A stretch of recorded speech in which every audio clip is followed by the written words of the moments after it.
This community is not just core.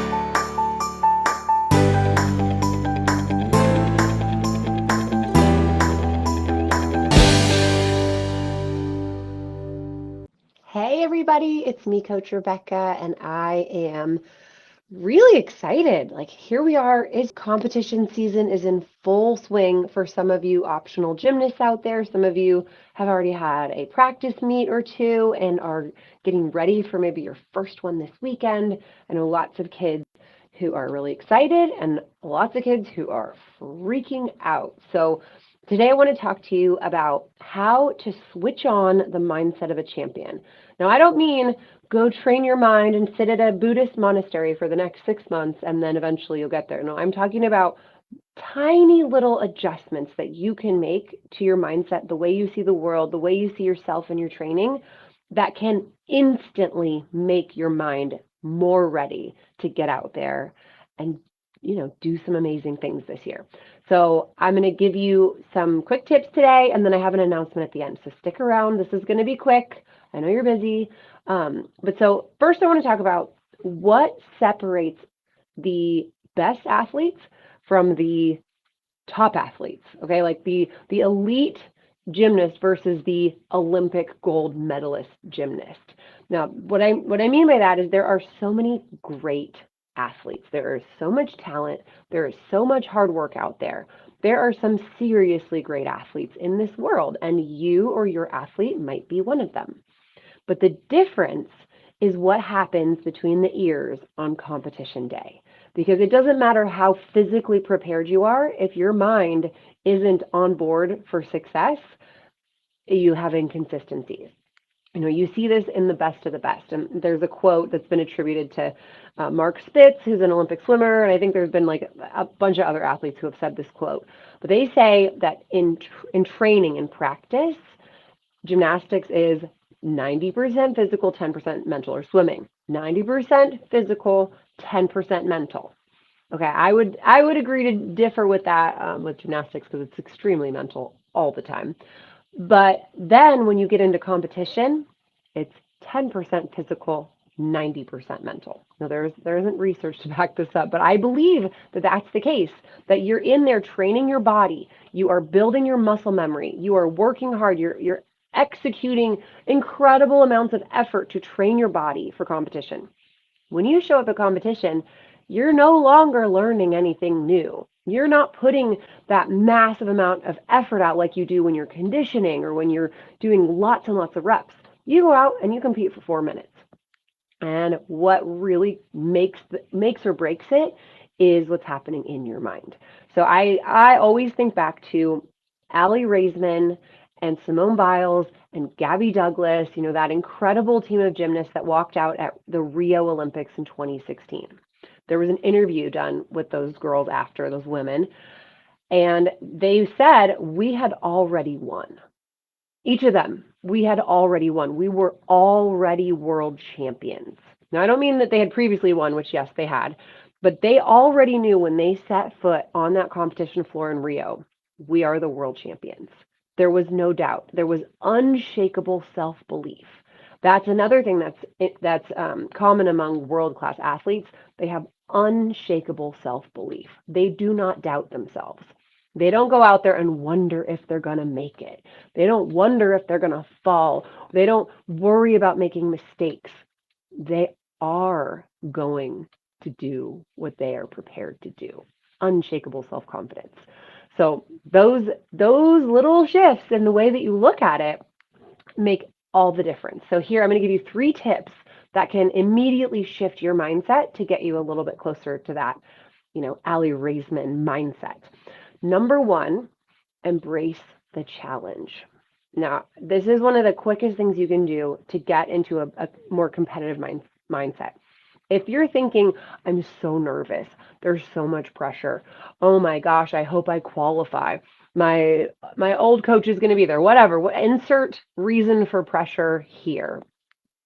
So if you're focused on the pressure, what's going to happen is your body's going to get tense. Little micro amounts of tension, or macro, depending. I was the kind of girl who would tense up and shake, but your body has this little extra protective mode that it's gone into because there's this fear of failure, of disappointment. So your brain sends messages to your muscles to kind of brace for battle, which is not going to allow you to have your best performance. So if you take that feeling of I'm nervous and that focus on the pressure and you shift it to the challenge, think to yourself, do you like a challenge? Some kids will be like, no, I don't like a challenge. But then if you really think about it, you have chosen a sport that is incredibly hard. Would you rather get a good grade in a hard class or an easy class? Every athlete out there is going to be like, hard class, of course. Would you rather beat the hard team, the really good team, or would you rather beat that team that doesn't try? Of course, you would rather beat the team that's amazing. So I can tell you, every one of you that is in a highly competitive, high level, or at least intermediate level sport, you like a challenge, or you would be sitting on your tush. You would not be training, 14, 20 hours a week. So if you think about that and go, I like a challenge, and you remind yourself, and then you look at what you were looking at as pressure, and you think instead, no, this is just a challenge. There are really good gymnasts out here, and I want to go and play ball with the big dogs. I want to go out there and have a chance to beat these ones. This is a challenge that I'm ready to rise to. Maybe the challenge is you're coming back from a mental block or an injury, and you haven't had the number of reps that you would have liked. Okay, you like a challenge? Let's go get that challenge. So just embracing the challenge is going to make a huge difference in how you're able to hit that competition floor. Tip number 2, stay in the moment. If you get ahead of yourself, how many times does this happen where you are thinking about your dismount and then you mess up a skill that you shouldn't really have to think about because you just weren't present, which then made little mistakes. I think about this on bars. If you're thinking about your jump to high bar during your kip might not have as much power. It might not have as much extension. You might not be leaning over the bar enough. You might not get enough power into your cast that goes into the next skill. Then you can't grab the high bar because you didn't get enough power down below. So if you're not in the moment, you're selling yourself short. Also, that tension that happens when you get into fear. Typically, fear happens in the future, or you're worried about what happened in the past. So if there's any fear whatsoever, you're going to be tense. Then you're not going to get that extension. You're not going to get that glide. You're not going to have that push off the bar. Things are going to feel off, which makes you doubt yourself. So if you can stay in the moment, like ask yourself, where are my feet? Right now, where are your feet? Everything that's stressing you out is probably not even here right now. Just be in the moment. And that takes some training, but just right now you can get in the moment. Any time of your life, you can get in the moment. So do that as much as you possibly can in competition. Number 3, stay in your bubble. What do I mean by that? Some people say stay in your hula hoop. Focus on the things that you can control. You can't control the equipment or the judges or your coach or your teammates or your parents or anything except for what's in your bubble, what's in your hula hoop. You pay attention to what can I control? What can I do here? Then it takes all the extra stress off of worrying about things that you can't control. So if you're, making little mindset adjustments all the time in favor of being more negative or being more positive, being more challenge focused, being more pressure focused, being more outside focused, being more inside focused, those are these little decisions you can make minute by minute that take tiny adjustments to get you oriented toward the mindset of a champion. So here's my announcement. We haven't done this for months. Gosh, I feel like we haven't even done this in a year. We used to run this challenge that is so fun because it's 5 days of miniature little hacks like what I just gave you, but a little deeper and a little bit more action oriented on your end. 5 days takes you like 5, 10, maybe 15 minutes a day if you're like super thorough.